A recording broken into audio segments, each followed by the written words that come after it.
everyone, and welcome to today's webinar. My name is Pam Scott. I'm the Director of Client Services for Oasis Solutions, and I will be your host for today's session. A little housekeeping initially is that your phones will be muted during the presentation, but you will be able to ask questions throughout the event. So if you do have a question, just use the question box and go ahead and type in your question, and we'll be stopping periodically to answer those questions. If we have more questions than can be addressed during our allotted time today, I will follow up with any remaining questions. I will follow up with you individually and provide those answers. If there's anything that cannot be addressed due to time constraints, again, I will make sure that I follow up with everyone after the presentation. So you should be seeing my screen. If anyone has any issues seeing my screen or getting the audio, please raise their hand or let me know. And we will go ahead and get started. So today's webinar is basically about reiterating and showing you in Sage how to track 1099 information, how to correct that information should you discover that maybe some of your vendors have not been set up correctly throughout 2019, how you can go ahead and correct that information now so that you can still print 1099s at the end of this year. And also, for any of you that maybe have always processed them outside of your Sage, to kind of show you how easy it is to track that information within the system. So we're going to talk about that. I'm going to show you how the setup is done and where that information is stored and how to make modifications if needed. We are going to talk about also the forms that are required to print your 1099s in Sage 100 through the Aatrix interface. So again, thanks everyone for joining us today. And so the first part's going to be just a little PowerPoint presentation, but then I'll actually be switching over to Sage and showing you some more real-time information. So what is required to process 1099s from Sage 100 or Sage 100 Cloud? And I'm going to give a disclaimer here. What I'm talking about today, if I use the term Sage 100, that also implies Sage 100C and Sage 100 Cloud. What I'm showing you today is applicable in, the product is the same, the names have changed over the past few years. So all of this is applicable. So the supported versions of Sage 100 right now are the 2017 version, 2018, and 2019. So if you are on a version prior to 2017, you should be able to process your 1099s. We aren't aware of any major changes to the forms. If there is some type of a major change, then it would, that interim release download would not be available for any non-supported version. But these are the current versions of Sage that are supported. If there is a year-end update or IRD, which again is an interim release download, do not arbitrarily install that yourself. Always check with us to make sure that it's okay to install it. In this example, we're talking about accounts payable. So if you have third-party add-ons related to AP, or you have custom modifications related to AP, installing that update could possibly overwrite your third parties or the customizations. So when you get in touch with us, then what we will do is we'll check with your third parties and make sure there's not an issue, or if it's a customization that Oasis has written for you, then I will get with our programmers and have them double check and make sure everything is okay, because we certainly don't want to, you certainly don't want to make your system inoperable when you're trying to get through the end of the year. Historically, the updates, if there is one, is usually available around the 19th or 20th of December.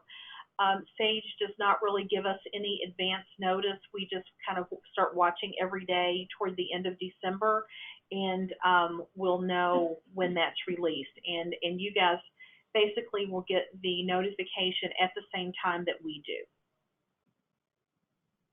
Okay. So again, we're going to talk about what is required. Aatrix, e-filing, and reporting must be installed on the user's workstation, and they must have the sufficient permissions to allow the download and the installation of Aatrix updates. So if there's new tax boxes, a new format, anything of that nature, they have to be able to download those on the workstations. Most users have been doing this process for several years now, since Aatrix was incorporated. But if for any reason that it's your very first year processing 1099s and you're not sure, give us a call and we'll be glad to check it for you. You must be current with your software maintenance or subscription plan. So you either have to have a current perpetual business license or a current subscription plan, whether you're on Sage 100 or Sage 100 Cloud. That is required in order to be able to access the Aatrix software. So if you know that you have let your subscription expire, then you need to get in touch with us so that we can get that renewed for you. You must have an active internet connection from the workstation that will be processing the 1099s. And you must have your AP options and your AP vendor set up to capture that historical 1099 payment data. So this is a reminder, as of 2018, so this was last year, there was a change for Kentucky related to the e-filing requirement. So this is just showing you on the screen a copy of what was made known last year. So effective in 2018, Kentucky lowered the e-filing requirements for 1099s as well as W-2s. We'll be talking about W-2s in the session this afternoon. But they have lowered the requirement from 100 to 26. So you do have to e-file if you have more than 26 1099s for the state of Kentucky. And some of the information I'm going to touch on right now, kind of while we're at this point, and it will be reiterated a little bit later. But as far as fees to use Aatrix for your 1099s, if all you are doing is printing the form, you're not doing any e-filing, there is absolutely no cost to using that service. It's free with your Sage subscription, and so there's nothing else that you have to pay Aatrix for. If you are required to e-file, there is a small fee for them to do the e-filing for you. And I'll have a link later on in the presentation on where you can actually go out and look to see what their rate is.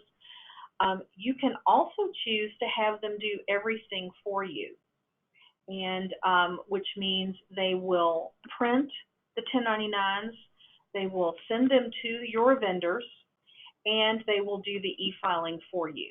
And that is based on a per 1099 basis. They have some little packages that you can purchase. Historically, when I work with clients, most clients don't have a tremendous amount of 1099s that they issue. So it may or may not be cost effective to have them do everything. On the W-2 side, if you have a lot of W-2s, Most of our clients say that actually it's more cost effective to pay Aatrix to do everything, because then you're saving on purchasing of the forms, the labor to get them printed, postage, or distributing them to your employees. So again, you can check out and then just kind of do a cost analysis to see what's more cost effective for your individual business. So I did want to kind of run through that with you, and then also just make sure that you remembered that last year that threshold was lowered. So what I'm going to do now is I'm going to switch over to Sage, and I'm going to just run through some of the vendor screens and talk about the 1099 processing. So we are looking at Sage 100. Again, if you're using the Sage 100 Cloud and you're using the different screen view, your screen is going to look a little bit different, but what we're going through today is exactly the same process. So everything I'm saying is applicable. So the first thing you want to do, especially if this is maybe your first year in processing 1099s, is you want to go to your AP options, and you want to look and make sure that this field on the main tab, 1099 reporting, is checked. If this box is not checked, then it is not going to be tracking any 1099 history, period. And you also want to make sure that your current 1099 default year is correct. So it should be showing that it is 2019. So that's the number one step to tell Sage, you know, on this company that I'm working at, I'm in the ABC company, that I want to do 1099 reporting. This is on a per company basis. So if you have 16 different entities in your Sage 100, this setting needs to be set up in each entity. This is not a global setting, but per company. So that is the first thing that you're going to take a look at. And then what we're going to do is I'm going to go into vendor maintenance and show you where that information, you know, how you're going to set that up initially with each of your vendors. So I'm going to just pull up my first vendor here. If I go to the additional tab, this is where I see the Form 1099 information. Now, if you go to your vendor maintenance in the additional tab, and this 1099 form, all of this is blanked out, then that's the indication that you do not have that feature turned on in your AP options. So when you're setting up a vendor, and obviously best case scenario is when you get a new vendor, then you request that W-9 form from them, and you know before you start processing invoices whether or not they're subject to a 1099. So if you determine that they're not subject to a 1099, then you're just going to set that to none, which is fine, and then it basically grays everything out, and it will not track any history. Then if they do get a 1099, you have the option of saying if they're a business or if they're an individual. So the one I have set up is listed as a business. And then you're going to have the option to pick which default form will you be using for this vendor. And Sage 100 currently supports 3 types of forms for 1099s. It supports miscellaneous, it supports dividend, and it supports interest. So these are the 3 types of forms that are currently supported with Sage 100.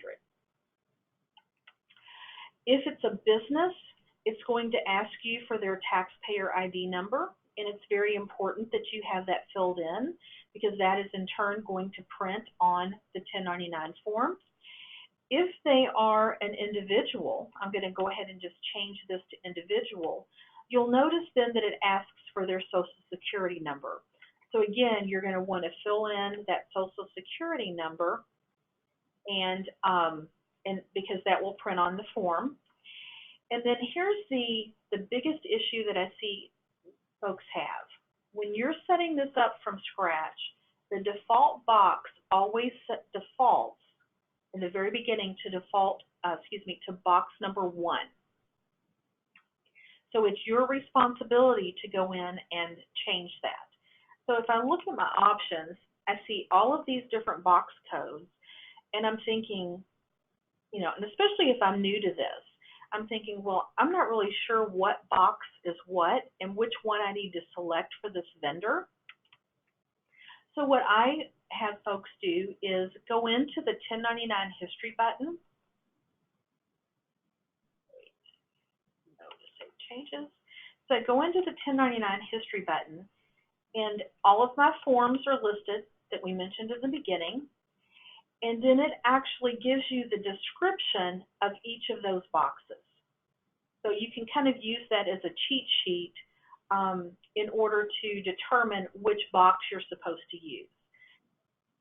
Most of the time it's probably going to be box 7 for non-employee, but then, you may be using the rent box, maybe you pay royalties, but you need to make sure you are selecting the right box.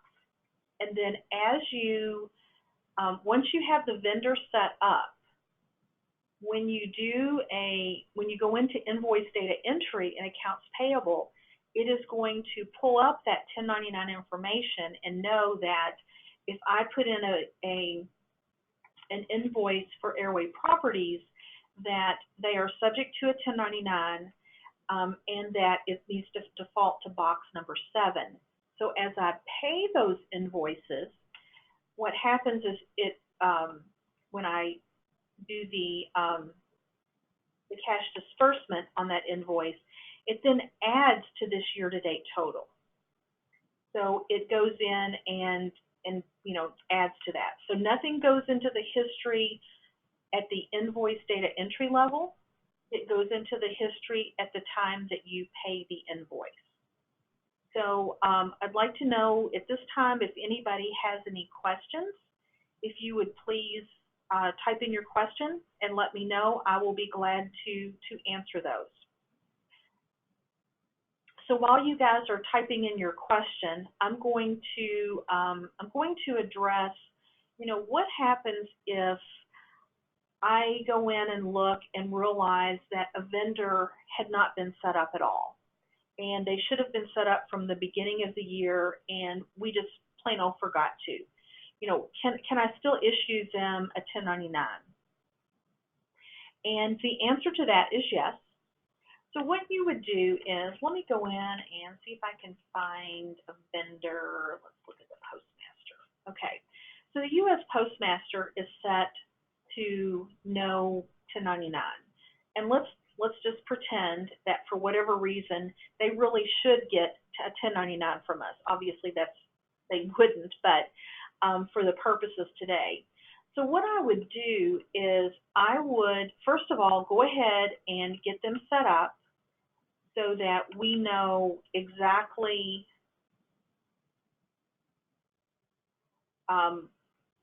what it's tracking it at this point.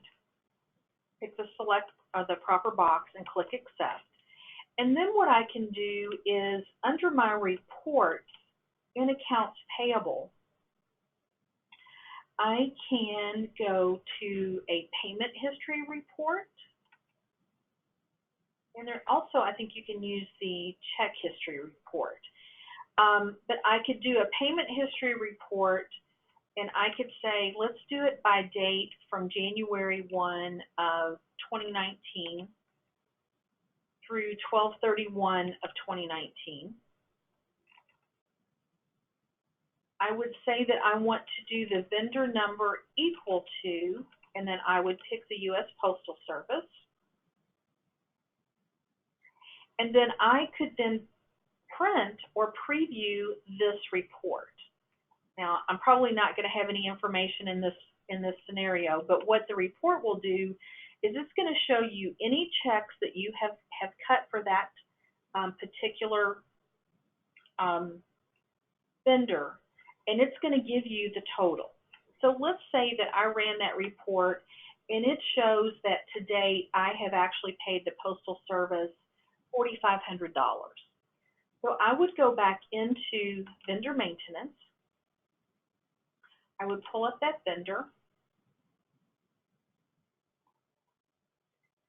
I'm going to go to my additional tab. I didn't save that information, so bear with me.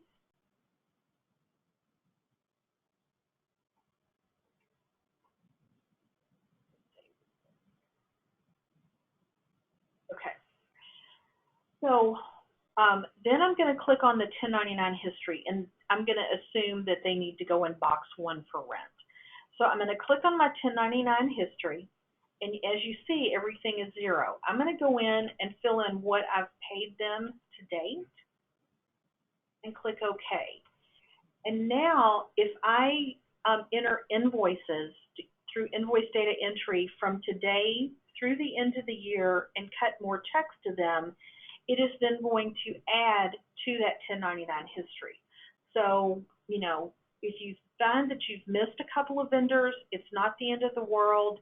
You can go in and run those reports and actually correct that history. So, you know, maybe you've had some changes in your AP staff and you want to run some of those check history reports or those payment history reports to make sure everything had been captured properly. So let's go back to the report that I looked at just a minute ago. And if you notice on this payment history report, I can tell it to print only the 1099 vendors. So I could, again, do this January 1, 2019 through 12/31 of 2019. Tell it to only print my vendors that are flagged that they get a 1099, and then I could print that report for everyone. So you may want to do that. Sorting it by check number is probably not the best way. I would sort it by vendor number or vendor name. That way you're getting a subtotal for each vendor versus doing it on a check-by-check basis. So then you can kind of double-check your work if you want to. It will also give you an idea of whether you are going to be processing 15 1099s or you have 300 1099s. So again, this is a good way to kind of determine how that is set up. So again, I'm not seeing any questions at the moment. So I'm going to open it up to see if there are any questions at all regarding how to set up those vendors, how to track your 1099 history, or how to correct any incorrect 1099 history.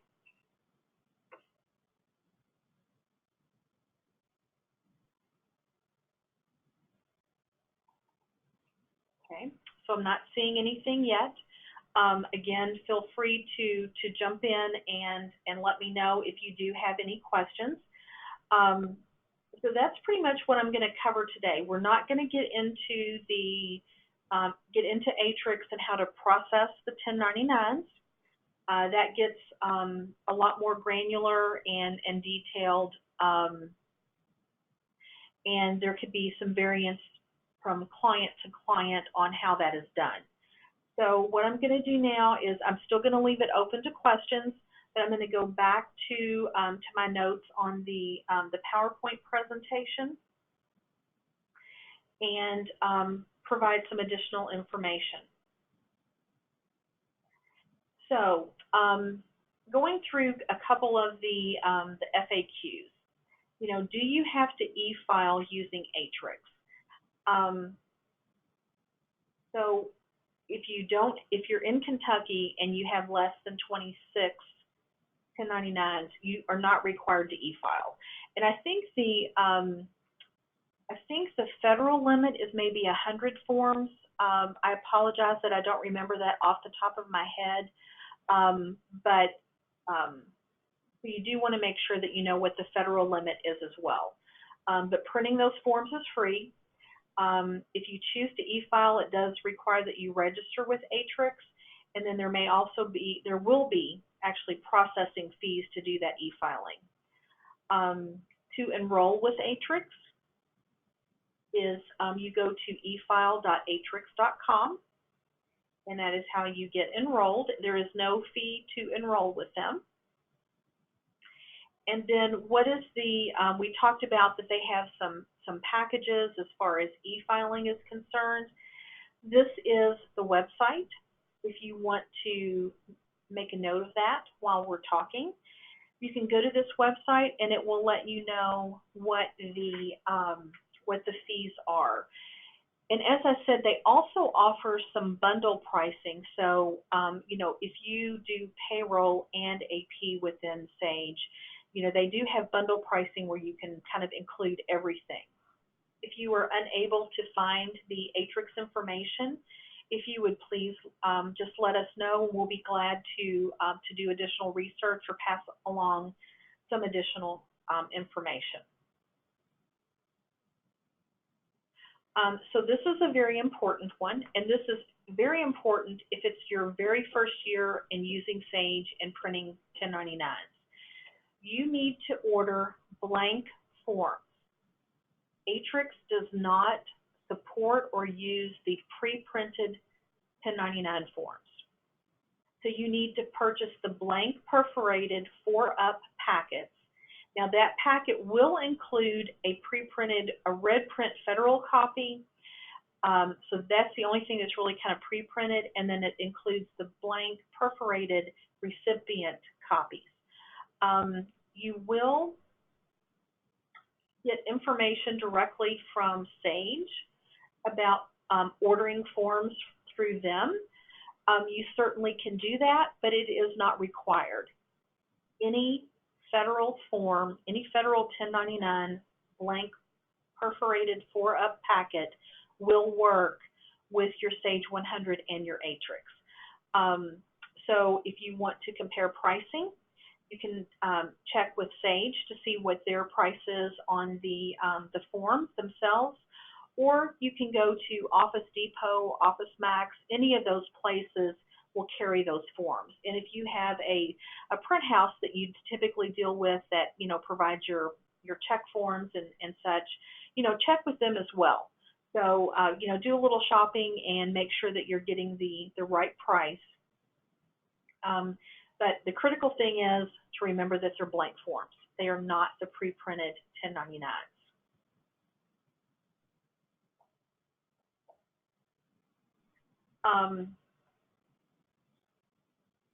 So this is a little more information on the form. So it's the blank 4-part perforated form. This actually, this was the form number previously with Sage. Again, this wouldn't be what other vendors would use, but if you're ordering from Sage, this was the form, and then this was the bundle. It includes the federal copy, the envelopes, and everything that you might need.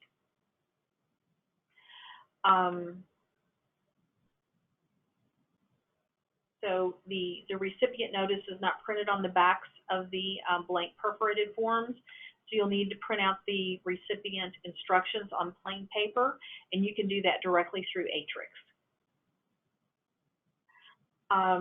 This talks about the 1099, that the copy A must be printed on the official 2-part pre-printed federal form in red ink. Again, in the packet that you buy of those forms, it should include the pre-printed federal form for you. And then also it talks here about the 1096. So that also should be included in that package. Again, this is just a little more information. I'm just going to pull this up for you guys to take a look at, talking a little bit more in detail about what's included with those blank forms.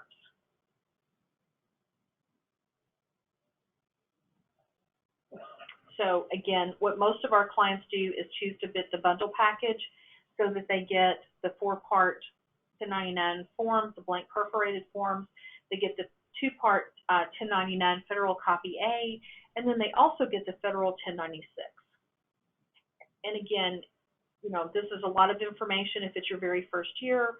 So if you have questions following this, just get in touch with me, and I will be glad to have one of our year-end consultants get in touch with you and make sure that you have everything you need so you're good to go.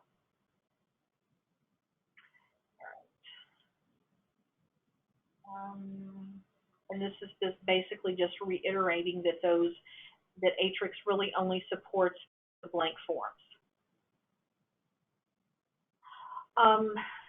So appointments are required to request assistance with year-end. Everyone should have received, unless for some odd reason you're not on our email list or it got caught in your spam or junk mail, everyone should have received from me an email probably around the 20th of November, if you need to go back and look for it, that provided a lot of information about year-end processing, and it talks about the main focus is on payroll, but it is applicable for 1099s as well. So if you are going to need assistance with processing your 1099s or your W-2s, you need to take that email and do a reply. You need to fill in the blanks to all of the questions. And if you're just doing 1099s, you can just put non-applicable on all of the payroll questions. And then you need to return that to our tech support email. All of that is outlined on the one email that you received on November 20th. Some folks have already been sending those in. I was out of the office last week, so if you have submitted your request for 1099 assistance and or W-2s and have not yet received a call from me, I'm going to try to get with everyone that has submitted the request before the end of this week and get everyone on the schedule. So it's not too late to send in this information. We do schedule these appointments on a first-come, first-served basis. It's typically not as critical if you're only doing 1099s, but for anybody on here that will be doing payroll as well, that's very time-sensitive as far as your historical companies and your timing. If you did not receive the email or you need me to send another copy, here is my email address. If you will just send me an email and just ask for another copy of the year-end emailer, then I will have Lisa Long from our office forward you another copy. We'll be glad to do that. And then also just to mention our holiday schedule, we're going to be closed a half a day on Christmas Eve. We'll be closed all day on Christmas Day, and then we'll also be closed all day on January 1st. So just wanted to make everyone aware of that. So I'm going to go ahead at one last time and open this up for any questions that you may have. Please go ahead and feel free to put those in, and I'm not seeing any questions yet. But please feel free to do so, or if you think of something after this presentation, please email me at pam@oasisky.com. So that concludes our session for talking about 1099 history and their forms. Later today at 2 p.m. Eastern Time, I will be having a year-end presentation on W-2 processing, where we will be talking about creating historical companies and copying the data, and also what types of forms you need and scheduling year-end appointments. So I'm still not seeing any questions, so I want to thank everyone for joining us. This session is being recorded, and you will receive an email with a link to the recording within the next couple of days. So if you want to share this with one of your coworkers, you're more than welcome to. And then I'll also be having a repeat session, live session, next Tuesday related to 1099s at 2 p.m. Eastern. So feel free to have anyone else register that you might like to attend. So I want to thank everyone for attending today, and look forward to hearing from you. And I'm going to go ahead and end the session, and we will be talking soon. Thank you. Bye-bye.